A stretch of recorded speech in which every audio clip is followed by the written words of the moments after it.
wig style was sent to me by Wig Studio One so I could review it for you today. You can find it at Wig Studio One. If you drop below the video and expand the description box, you will find a direct product link there. It will be titled Wille Noblesse at Wig Studio One. If you click on the link, it'll take you out to the site. You can see the colors, the pricing. We invite you to shop at Wig Studio One. If you have any questions for us, please reach out to support@wigstudio1.com. Don't forget, Wille styles are an automatic 30% off at checkout at Wig Studio One. And don't forget to visit our private Facebook group called the Wig Studio One Wig and Topper Support Group. Wille Noblesse is a luxurious, long layered style, and it's a part of their Modix collection. It does combine some elements of some very popular other Wille styles that we know and love. It's absolutely gorgeous. Now this one is right out of the box. I gave it a shake. I inspected the cap really well. We're going to talk about the cap and the fit here coming up. But what I fell in love with are these layers. So that front layer is around 9 1/4 inches. Now typically that is a little long for my face. I'm 6 1/2 from hairline to chin. But they feathered back into the style really nicely. So all you have to do is just take your hands and train it. And the way these layers break, it gives it a beautiful feminine flowing look. So in the back, we're looking at about a 16-inch length. There's minimal layering in the back. It's kind of squared off there at the weight line.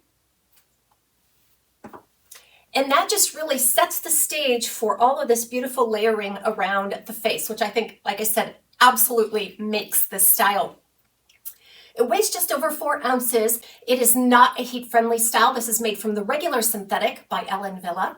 Each one of these fibers is really silky fine. And they're separated in more on the dry side, just a baby fine, dry texture to it. It has some really nice fluttery movement. So I'm going to put up a picture of the inside of this cap.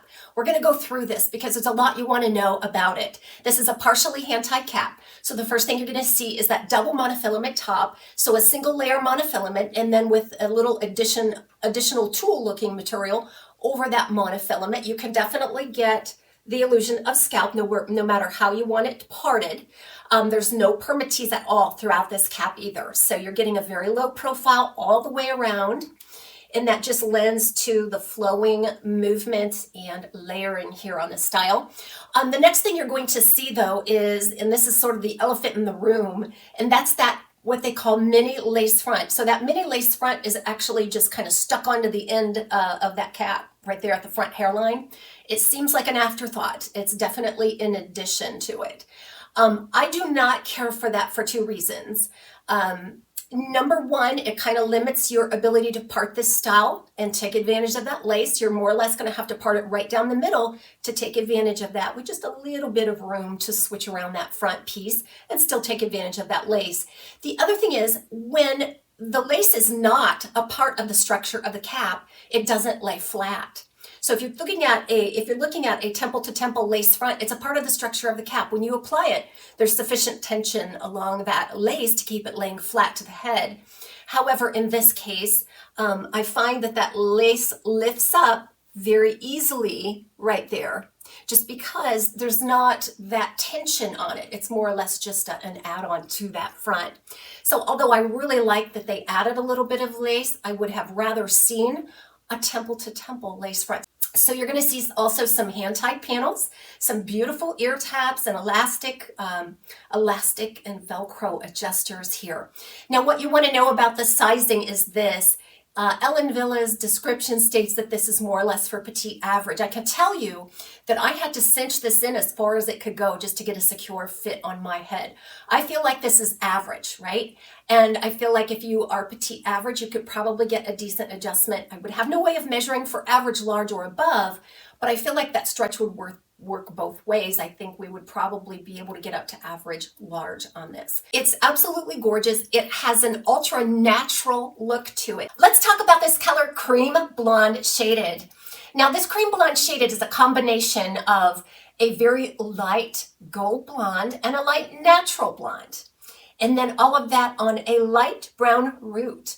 I do feel like this rooting is very light compared to some other cream blonde shaded applications that I have seen on other styles. I really feel this is a wonderful, wonderful application of this color.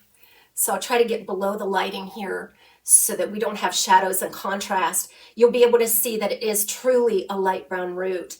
And that light brown root is more sandy in tone. It's not brassy. There's no reddish tones to it. It looks completely natural.